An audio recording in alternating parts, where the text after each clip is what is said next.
Welcome.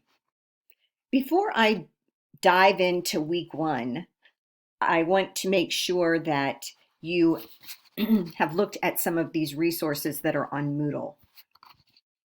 Under this tab, there are several resources that you will find helpful throughout our course. There's syllabus highlights, the Americans with Disabilities Act of 1992. Here's some information on APA 7 and scholarly sources. What is a scholarly source and what isn't? So please make sure that you look at that. Also, there is a video, which is an overview of your literacy belief, which will be due week 8.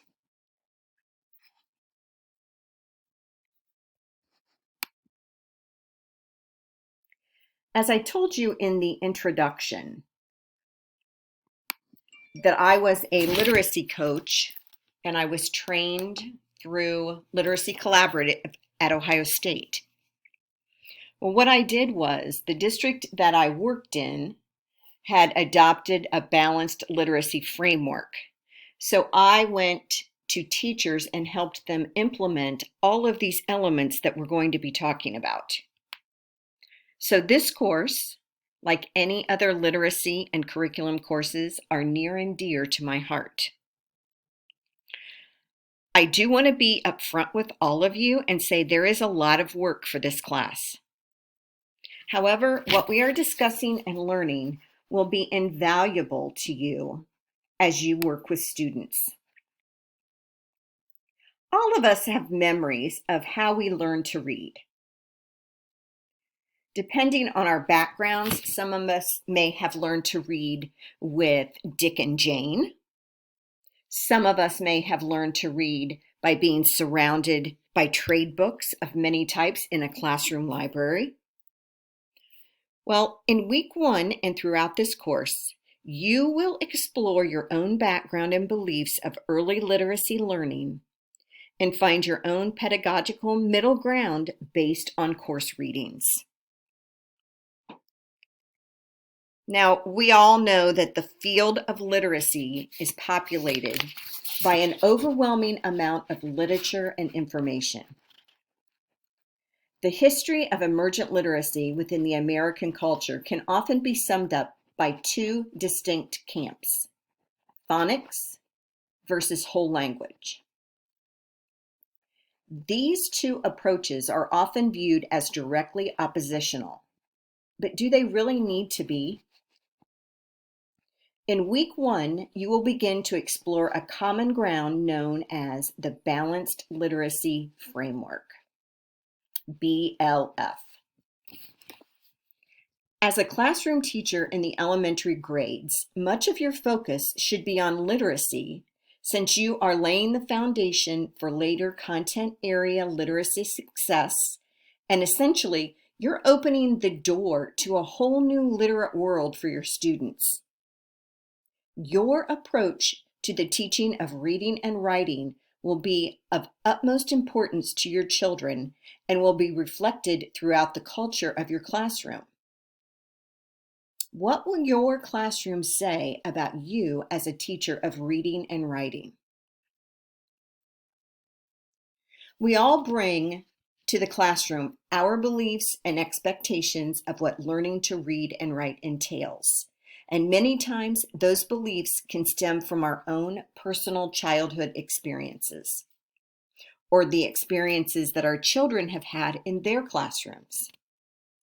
As we begin to unravel our own thoughts, we will learn to balance them with a true research base.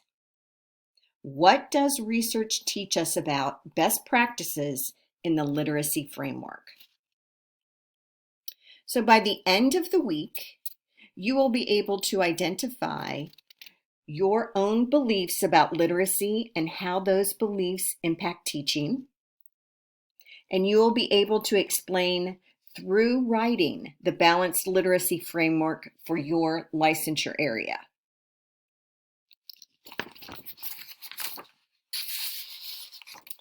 You will need to read Chapter 1 2, 3, and 24 in guided reading. And you also need to review the diagram of balanced literacy, which is found on Moodle. When Fountas and Pinnell talk about literacy, they are talking about reading and writing. So keep that in mind. It's not just the reading portion. It is reading and writing. Chapter 1 in guided reading deals with what is guided reading. Chapter 2 talks about guided reading within a multi-text approach, levels of support for literacy learning. Chapter 3, from shared to guided reading in the early years. And Chapter 24, a design for language and literacy instruction.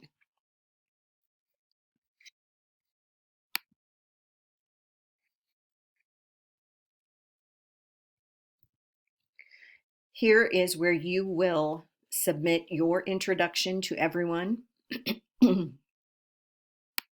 Discussion form 1 is asking you to explain your understanding of the balanced literacy framework. Compare the balanced literacy framework to phonics or to whole language. What similarities and differences are apparent to you? Be sure to cite 2 additional sources in addition to the course readings and respond substantially to 2 other students. We want that conversation going back and forth. Discussion forum 2 are about your literacy memories. Post 1 memory of your literacy experiences to match your certification area. After reading the information for the week, classify that experience. Would it be considered phonics, whole language, or the balanced literacy approach? How did that experience make you feel as a learner? Again, you need to cite 2 additional sources in addition to the course readings and respond substantially to 2 other students.